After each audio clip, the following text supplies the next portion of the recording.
Guys, welcome back to my first YouTube mini blog. আর আমি কিছুদিন আগে গেছিলাম গড়িয়াহাট মার্কেটে কিছু শপিং করার জন্য। তো আজকে আমি শেয়ার করবো তোমাদের সাথে আমি কি কি কিনেছিলাম।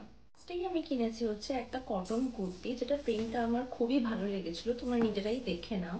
তো এই প্রিন্টটা এতটাই ভালো লেগেছিলো, এটা কিনতে গিয়ে আমার সাথে একটা ছোট ইনসিডেন্ট হয়ে গেছিলো। তো ফার্স্টে আমি যে দোকানে গেছিলাম এই কুর্তিটা কিনবার জন্য, তো সেখানে আমাকে বলা ছিল কুর্তিটার প্রাইস হচ্ছে 500 টাকা। তো আমি অনেক বার্গেনিং করার পরেও তারা একটা টাকাও কম করেনি। তো আমি সেখানে কিছুক্ষণ 1 থেকে 2 মিনিট বসেছিলাম, তারপর দেখলাম দুটো মহিলা এসে এই সেম কুর্তিটার প্রাইস যখন তারা জিজ্ঞাসা করলো, তাদেরকে বলা হলো 400 টাকা। তো সেই মুহূর্তে আমার দোকানদারের সাথে একটু সামান্য তর্কাতর্কি লেগে গেছিলো। তো ফাইনালি আমি ওখান থেকে জিনিসটা কিনিনি। তারপর আমি নেক্সট দোকানে চলে গেছিলাম, আমি সেম কুর্তিটা দেখতে পেয়েছিলাম। তো সেখান থেকে আমি কুর্তিটা কিনেছি মাত্র 300 টাকা। তাহলে বুঝতে পারছো আমি কেন জানি না, এটা আমার ফার্স্ট এক্সপিরিয়েন্স ছিল গড়িয়াহাট মার্কেটে। তো ওরা এক একটা কাস্টমারকে দেখলে এক এক রকমের প্রাইস বলছে, হয়তো সব দোকানদার একই রকম বলছে না বা সবাই সমান না, তবে আমার সাথে এক্সপিরিয়েন্সটা খুব বাজেই হয়েছিল। তো নেক্সট আমি কি শপিং করেছি তোমরা নিজেরাই দেখে নাও।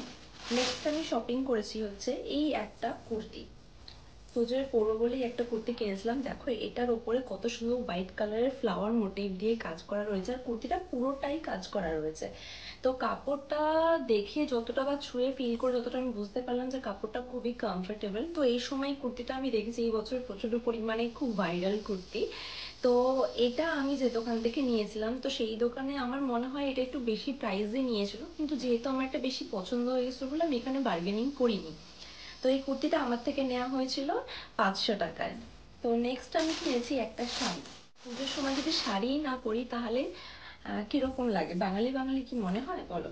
তো আমি কিনেছিলাম হচ্ছে এই শাড়িটার নাম আমার ঠিক মনে পড়ছে না তারা কি বলেছিল, কিন্তু শাড়ির প্রিন্ট আমার এত ভালো লেগেছিল। শাড়ির তার সাথে শাড়ির কালারটা, অনেকগুলো কালার অ্যাভেলেবেল থাকলেও আমি এই স্পেশালি এই কালারটাই কিনেছিলাম, কারণ এটা আমার প্রথমে গিয়ে চোখে পড়ে গেছিলো খুব। আর এই শাড়িটা যখন আমি কিনতে গেছিলাম, শাড়িটা আমাকে প্রাইস বলছিল 1300 টাকা। তো সেখান থেকে আমি বার্গেনিং করে কিনেছি 950 টাকায়। তো কাপড়টা ধরেই আমার মনে হচ্ছিল কাপড়টা খুব মোলায়েম, আর পুজোর সময় এরকম কমফোর্টেবল জিনিস বা ক্যারি করাটা আমার পক্ষে খুব সুবিধাজনক হবে, কারণ আমি খুব একটা ভারী জিনিস পছন্দ করি না।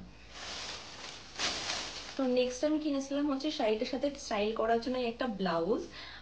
তো ব্লাউজটার ব্যাগটা তোমরা দেখে নাও, অনেকটাই ডিপ দিয়েছে, পেছনে একটা বো রয়েছে। তো আশা করছি এই শাড়িটার সাথে এই ব্লাউজটা স্টাইল করলে খুবই ভালো লাগবে। তো এই আমি কটা জিনিস কিনেছি। আর তারপরে হচ্ছে আরেকটা জিনিস কিনেছি, সেটা হচ্ছে আমি একটা ব্যাগ কিনেছি, ল্যাপটপ ব্যাগ কিনেছি। এই ব্যাগটা আমার প্রচন্ড পরিমাণে পছন্দ হয়েছিল। ব্যাগটা প্রথমে অন্য একটা ব্যাগ পছন্দ ছিল, কিন্তু তারপর যখন এই ব্যাগটা আমি দেখি, তো এই ব্যাগটা আমার চোখে লেগে গেছিলো। তো ব্যাগটা প্রথমে প্রাইস বলা হয়েছিল 800 টাকা, কিন্তু আমি সেটা বার্গেনিং করে কিনি 400 টাকায়। তো এই হলো আমার শপিং ব্লগ গড়িয়াহাট মার্কেটের ফার্স্ট এক্সপিরিয়েন্স ছিল। কিছু ভালো কিছু খারাপ দুটো মিলিয়েই ছিল। তো নেক্সট টাইম আবার আমি গড়িয়াহাট মার্কেটে যাব কিছু জুয়েলারি শপিং এর জন্য। তো সেই সময় আমি কি কি কিনবো তোমাদের সাথে শেয়ার করব। ঠিক আছে, এখনকার মতন টাটা, বাই বাই।